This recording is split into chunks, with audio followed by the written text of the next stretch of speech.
신명기 31장은 오늘 우리가 함께 읽은 본문 말씀 있는 신명기 31장은 이제 모세가 남기는 언약의 백성들을 향해 남기는 마지막 권면 또는 모세의 유언이라고 이야기할 수 있습니다. 이 이야기 가운데에 모세는 중요한 단어 두 가지, 중요한 문장 혹은 중요한 단어 두 가지를 이야기하고 있는데, 하나는 하나님의 말씀인 율법입니다. 그리고 또 다른 하나는 강하고 담대하라고 하는 이 두 가지 이야기를 하게 되어집니다. 강하고 담대하라고 하는 그 이야기의 그 뒷배경, 그 뒷배경에는 하나님이 우리 언약의 백성들이 어디를 가든지 무엇을 하든지 항상 함께 있겠다고 하시는 말씀입니다. 항상 함께 계시되 그들보다 먼저 가시고 그들보다 앞서서 행할 것이니까 이제 너는 두려워하지 말아라 라고 하는 의미에서 강하고 담대하라 이렇게 이야기를 합니다.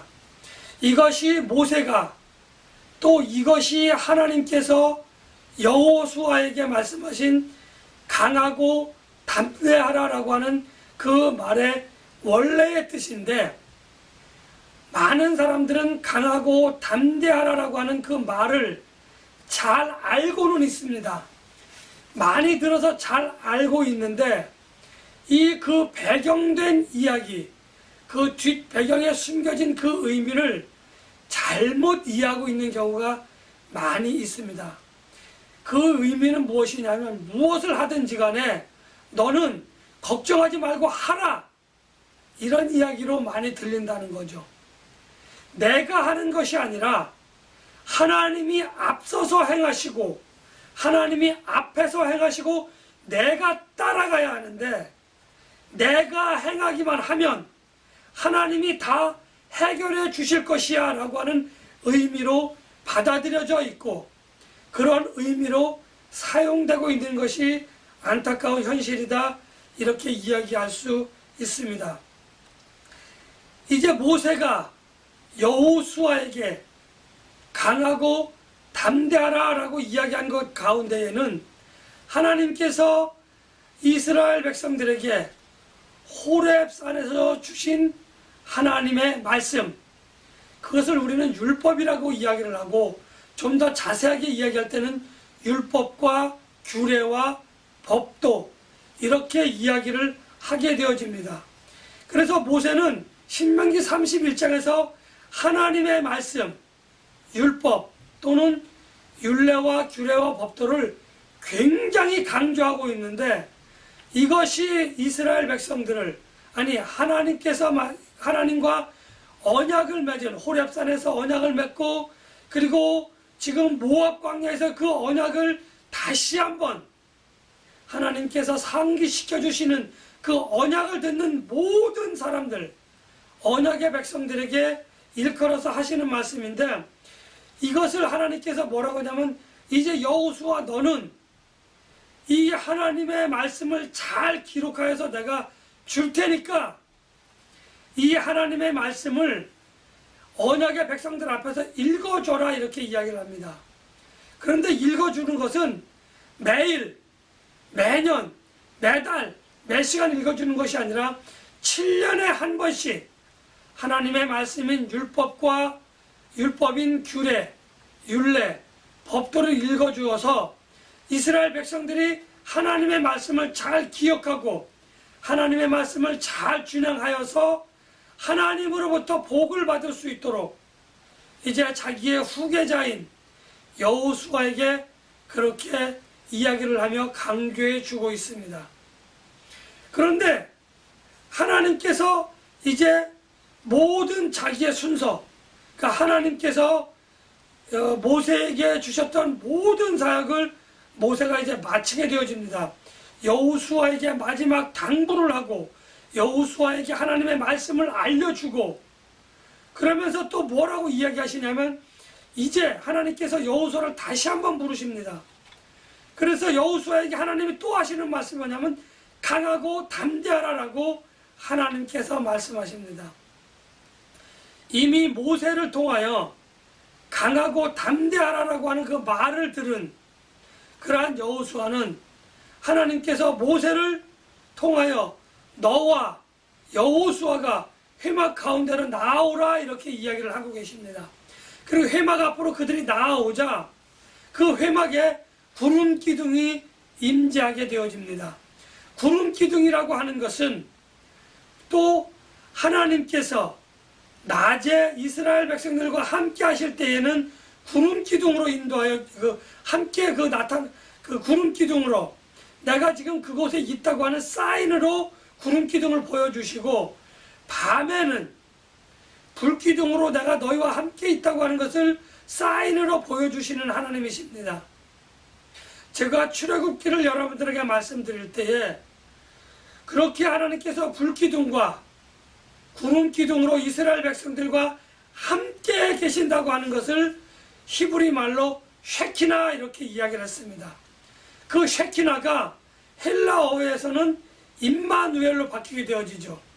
그리고 그 쉐키나는 이스라엘 백성들이 광야 기간 동안, 광야 40년 기간 동안 하나님께서 그들과 늘 함께 하셨다고 하는 겁니다. 그래서 구름 기둥과 불 기둥의 모습으로 하나님께서 그들과 함께하는 그 사인을 알려주셨죠. 오늘 회막 가운데에 모세와 여호수아를 하나님께서 부르시고 구름 기둥이 그들 가운데 거기에 함께 임하였다고 하는 것은 지금 하나님께서 여호수아와 모세를 불렀고, 그리고 모세와 여호수아를 부른 그 회막 가운데에 하나님이 임재하셨다고 하는 겁니다. 다시 말하면 내가 지금처럼 너와 함께 있을 것인데, 함께 있는다고 하는 것은 제가 여러분들에게 말씀을 드렸지만 그냥 이렇게 한 자리에 같이 있는 그것이 아니라 하나님께서 앞서 나갈 것이고 하나님께서 앞서 행할 것이라고 하는 그 말인 겁니다.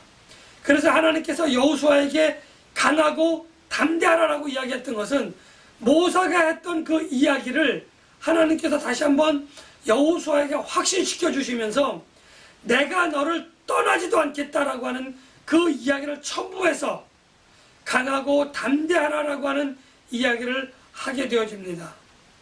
신명기 31장에서 하나님께서 강하고 담대하라라고 이야기를 하셨는데, 이 이야기는 여호수아서 1장에 가면 또다시 강하고 담대하라라고 하는 이야기가 나옵니다. 여기서 강하고 담대하라고 하는 그 이야기는 이제 내가 싸울 준비가 다 되었다, 싸울 수 있다, 내가 무엇든지 할 수 있다라고 하는 그 의미가 아니라 너는 너의 마음을 두려워하지 말고 네가 네 몸에 무엇이든지 할 수 있도록 내가 다 그렇게 준비할 테니까 그 마음가짐을 하고 내가 스스로 네 몸을 일으켜서 그 하나님이 하시는 그 일을 따라할 준비를 하라라고 하는 그러한 의미로 또 다른 명령어로 들려지게 되어지는 겁니다. 다시 말하면 하나님이 다 하실 테니까 너는 이제 준비해라라고 하는 그 말이 이제 강하고 담대하라라고 하는 그 말인 겁니다. 하나님께서 모세와 여호수아에게 그렇게 회막에서 부르셔서 인수인계를 다 마치시고 이제 그렇게 가나안 땅에 들어갈 준비가 다 끝났는데 이스라엘 백성들, 언약의 백성들에게는 한 가지 커다란 문제가 발생을 했습니다. 아니, 생각지도 못했던 문제가 발생을 하게 되어집니다. 그 문제는 지금까지 출애굽하기 전부터 시작해서 출애굽을 하고 광야 40년 기간 동안 하나님과 언약의 백성들 사이에서 하나님과 언약의 백성들을 중보하였던 그 모세가 가나안 땅에 들어갈 수 없다고 하는 겁니다. 하나님께서 약속하신 그 땅에 들어가서 하나님의 약속을 유업으로 받지 못할 거라고 하는 그 사실이 이제 이스라엘 백성들에게 커다란 걱정거리로 등장하게 되어진 겁니다. 민수기서 20장에 그 배경에 되어지는 그 이야기들이 잘 기록되어져 있는데, 하나님께서 모세와 아론에게 너희는 약속의 땅에 들어가지 못할 거다. 약속의 땅을 유업으로 받지 못할 거다라고 하나님이 분명하게 말씀을 하고 계시다는 사실입니다. 이제 언약의 백성들과 하나님과의 중재자가 필요했던 겁니다. 그런데 하나님께서는 여호수아를 불러서 내가 그 일을 너에게 맡길 것이다 라고 하는 그런 말씀을 주십니다. 이스라엘 백성들은, 언약의 백성들은 가나안 땅에 들어가서 싸우는 것조차, 가나안 땅에 들어가는 것조차 모세가 함께하지 않으면 두렵고 떨릴 수밖에 없었는데, 하나님께서 여호수아를 불러서 내가 너와 함께할 것이니 너는 강하고 담대하라. 그리고 내 백성들에게 가라. 네가 중보자라고 하는 것을, 네가 중재자라고 하는 것을 다 사람들에게 알리도록 하여라. 이렇게 이야기를 하십니다. 아니, 그렇게 하나님이 사역을 하십니다. 그리고 하나님께서 모세를 통하여 이스라엘 백성들에게 노래를 하나 만들어 부르도록 그렇게 이야기를 하고 계십니다. 이 노래가 무슨 노래인지 우리는 잘 알 수 없습니다. 어떤 가사인지 잘 알 수는 없지만 이스라엘 백성들이 광야 40년 동안 겪었던 하나님이 어떻게 말씀하셨고, 하나님이 어떻게 언약의 백성들을 지키시고 보호하시고 인도하셨는지, 그들을 어떻게 죽음으로부터 건지셨는지, 그들에게 어떻게 진노하시고 그들에게 어떻게 징벌하셨는지, 그 내용들을 다 담은 그러한 내용의 노래다, 이렇게 이야기를 할 수 있습니다. 그래서 그 노래를 이스라엘 백성들에게, 언약의 백성들에게 노래를 부르게 하라, 이렇게 이야기를 하고, 하나님의 말씀을 다 기록하여 줄 테니 그 말씀을 매 7년마다 한 번씩 모든 백성들이 들을 수 있도록 낭독해라 라고 이야기를 하시면서, 이제 하나님이 뭐라고 이야기하시냐면 하늘과 땅을 증인으로 삼아서 내가 이 일을 너희들에게 이룰 것이다, 이렇게 이야기합니다. 이제 하나님께서 언약의 백성들에게 저주와 축복을 선포하셨고, 그리고 내가 너희들이 내 말을 순종하는 한, 너희들이 나와의 언약을 지키는 한 내가 너희를 떠나지도 않을 것이니 너희는 강하고 담대하라고 하는 그 이야기가 하늘과 땅이 증인이 되어짐으로 인하여 하나님과 언약의 백성들과의 언약은 완전하게 이루어졌고 마무리가 되어집니다. 하나님께서는 이렇게 율법을 강조하며 그것을 노래로 불러서 이스라엘 백성들, 언약의 백성들에게 부르라 라고 이야기를 해주셨는데, 참 하나님은 이상한 분입니다. 저는 이 부분을 보면서 왜 하나님께서는 노래를, 말씀을 통하여 그들에게 그것을 부르게 하셔, 말씀을 통하여 그들을 교육하고 훈계하고 그렇게 하셔도 충분하실 터인데 노래로 부르게 하셨을까 하는 겁니다. 가만히 생각해 보았습니다. 여러분들은 어떤 생각을 하셨나요? 하나님의 말씀은 모세를 통해 다 기록되어졌고, 그리고 언약궤에 그것이 보관되어지며 매 7년마다 한 번씩 언약궤에서 꺼내서 그것을 읽고 모든 백성들에게 그것을, 하나님의 말씀을 상기시켜서 하나님께서 이스라엘 백성들과 함께 하신다고 하는 것을 분명히 주지시킬 수 있으심에도 불구하고 왜 노래로 부르게 하셨을까? 저는 그것을 가만히 생각해 보았습니다. 그런데 문득 찬송가가 생각이 났고 복음성가가 생각이 났고, 이 두 가지가 저의 머리를 스쳐 지나가면서, 아, 이스라엘 백성들이, 언약의 백성들이 하나님의 말씀은 너무 어려워요, 일일이 기억할 수 없어요, 일일이 행할 수 없어요 라고 하는 핑계를 댔던 것이 생각이 났습니다. 그래서 하나님이 행하신 모든 일과 하나님이 어떠한 분이라고 하는 것, 그것을 노래로 만들어서 이스라엘 백성들에게 부르게 한다고 한다면, 아, 하나님의 말씀은 이렇고 하나님은 이렇게 행하셨고, 그러니까 우리가 하나님의 말씀인 전체를 기억할 수 없어도 하나님의 성품을 기억할 수 있고 하나님의 사역을 생각나게 하셔서 이스라엘 백성들이 하나님을 떠난다고 할지라도 그 노래가 늘상 그들에게 함께 있었기 때문에 하나님의 말씀인 하나님의 사역을 간추린 그 노래가 이스라엘 백성들에게, 언약의 백성들에게 항상 함께 있었기 때문에 그들이 그 찬송을 부르면서, 그들이 그 노래를 부르면서 하나님께로 다시 돌아올 수 있겠구나 하는 생각을 했습니다. 그 노래는 그냥 부르는 노래가 아니라 하나님이 이스라엘 백성들을 사랑하시는 그 사랑의 노래, 하나님께서 이스라엘 백성들에게 돌아올 것을 대비해서 그 문을 열어놓으시는 그 은혜의 노래, 하나님이 이스라엘 백성들을 죄와 사망의 법에서 그들을 생명으로 인도하시려고 하는 그 하나님의 권세의 노래가 바로 그 노래겠구나라고 하는 그 결론에 저는 도달했던 겁니다. 그러니까 이 노래는 그냥 아무나 막 부르는 노래가 아닌 거예요.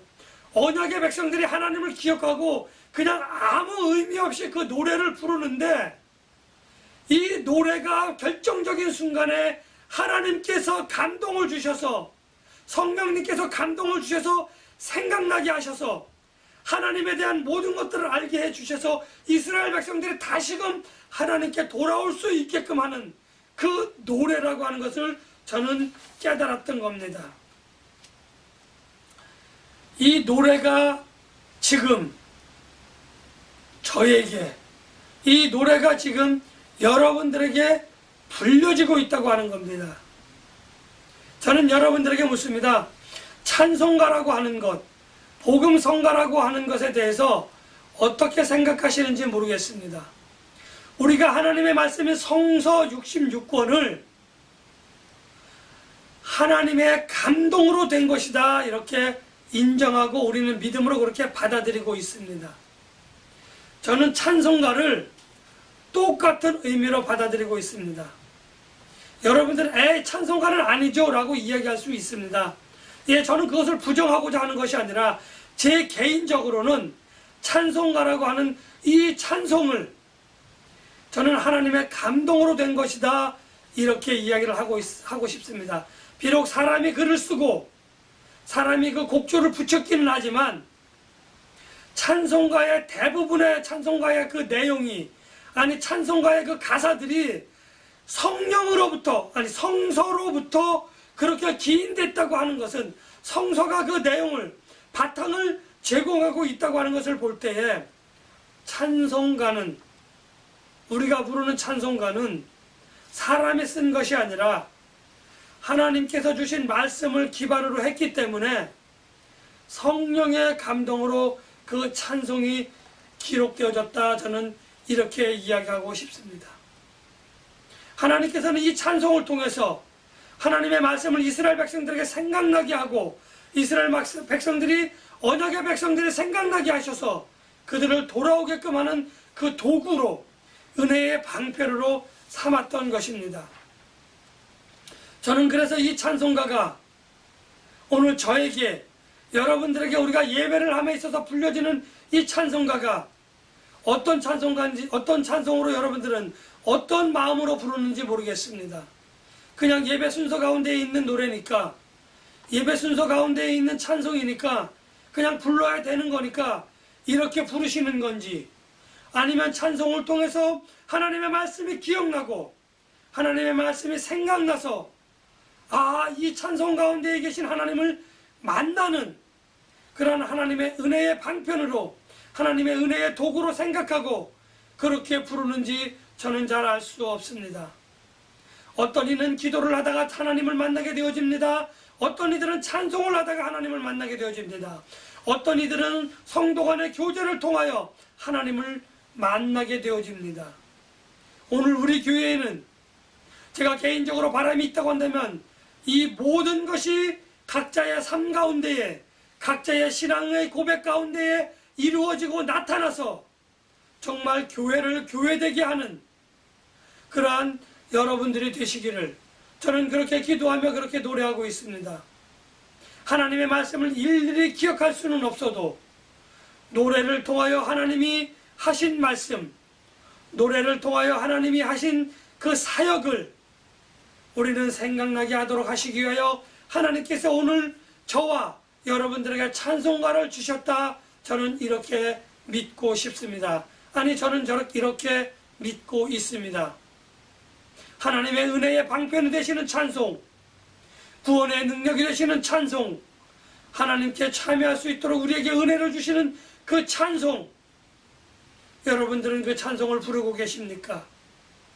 이 찬송이 저에게, 이 찬송이 여러분들에게 과연 언제 불려졌는지, 그 찬송이 어떻게 불려졌는지 한번 생각해보는 소중한 시간이 되었으면 좋겠습니다. 우리의 후손들은 하나님의 말씀을 읽기를 좋아하지 않습니다.